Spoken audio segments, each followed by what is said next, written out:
બાળમિત્રો, આપનું ફરી એકવાર ખૂબ ખૂબ સ્વાગત છે.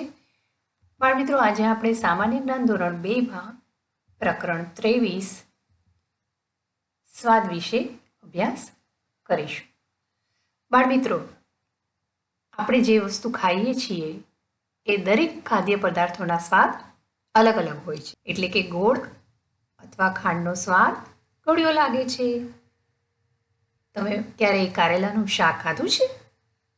તો કારેલાના શાકનો સ્વાદ કેવો હોય? કડવો હોય. આમ દરેક ખાદ્ય પદાર્થોના સ્વાદ અલગ અલગ હોય. તો ચાલો બાળમિત્રો, આપણે જોઈએ કે સ્વાદ કેટલા પ્રકારના હોય છે. બરાબર ને? સ્વાદ 6 પ્રકારના હોય છે. ગળ્યો એટલે કે મીઠો, કડવો, તીખો, ખાટો, ખારો અને તુરો. બાળમિત્રો, કેળાનો સ્વાદ કેવો હોય? ગળ્યો. કારેલાનો સ્વાદ કડવો. આમળું તુરું લાગે. જ્યારે મરચું તીખું લાગે. મીઠાનો સ્વાદ ખારો હોય છે અને લીંબુ ખાટું હોય છે. બાળમિત્રો, અહીં સ્વાધ્યાયમાં કૌંસમાં શબ્દ આપ્યા છે, તો એ શબ્દને પસંદ કરી અને આપણે ખાલી જગ્યા પૂરવાની છે. સાથે સાથે તમારે તમારી બુકમાં પણ સ્વાધ્યાય પૂર્ણ કરવાનું છે. તો ચાલો શરૂ કરીએ. ચોકલેટ ખાલી જગ્યા લાગે છે. ચોકલેટ કેવી લાગે? ગળી લાગે કે કડવી લાગે? સાચો જવાબ છે ગળી. ચોકલેટ ગળી લાગે છે. કાચી કેરી ખાલી જગ્યા લાગે છે. કાચી કેરીનો સ્વાદ કેવો હોય? તીખો કે ખાટો?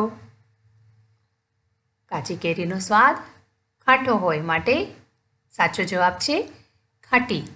કાચી કેરી ખાટી લાગે છે. ત્યાર પછીનો સવાલ જોઈએ. પાકી કેરી ખાલી જગ્યા લાગે છે. તો પાકી કેરી કેવી લાગે? તુરી લાગે કે મીઠી લાગે? સાચો જવાબ છે મીઠી. ત્યાર પછીનો સવાલ. દરિયાનું પાણી ખાલી જગ્યા લાગે છે. દરિયાનું પાણી કેવું હોય? ખારું હોય કે ખાટું હોય? દરિયાનું પાણી ખારું હોય, માટે આપણે લખીશું ખારું. હરડે ખાલી જગ્યા લાગે છે. હરડે ગળી લાગે કે તુરી લાગે? હરડે તુરી લાગે છે.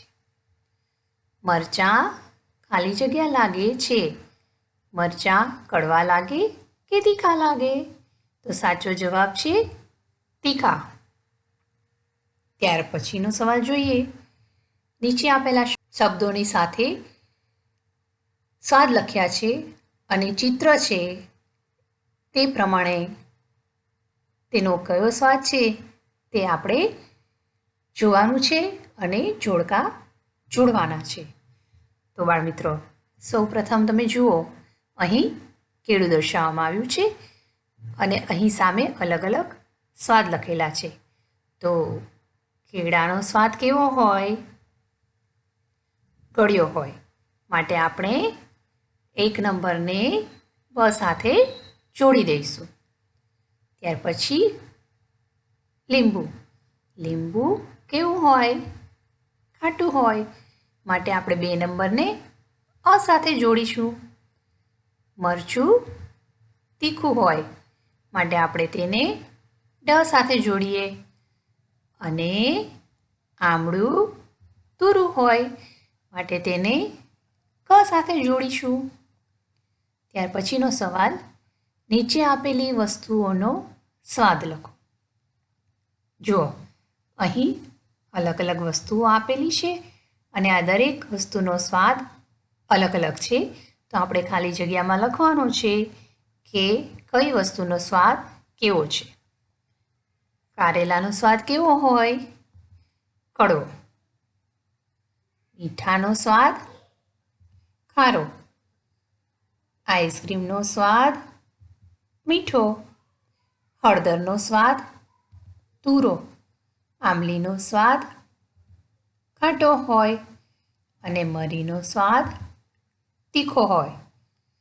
તો બાળમિત્રો, તમારે ધ્યાન રાખીને આ પ્રકરણને વાંચવાનું છે, સ્વાદના પ્રકારને યાદ રાખવાના છે અને સારી રીતે સ્વાધ્યાયનો અભ્યાસ કરવાનો છે અને તમારી બુકમાં લેખન કાર્ય પણ પૂર્ણ કરવાનું છે. ફરી મળીએ આવતા અઠવાડિયે. ત્યાં સુધી આવજો.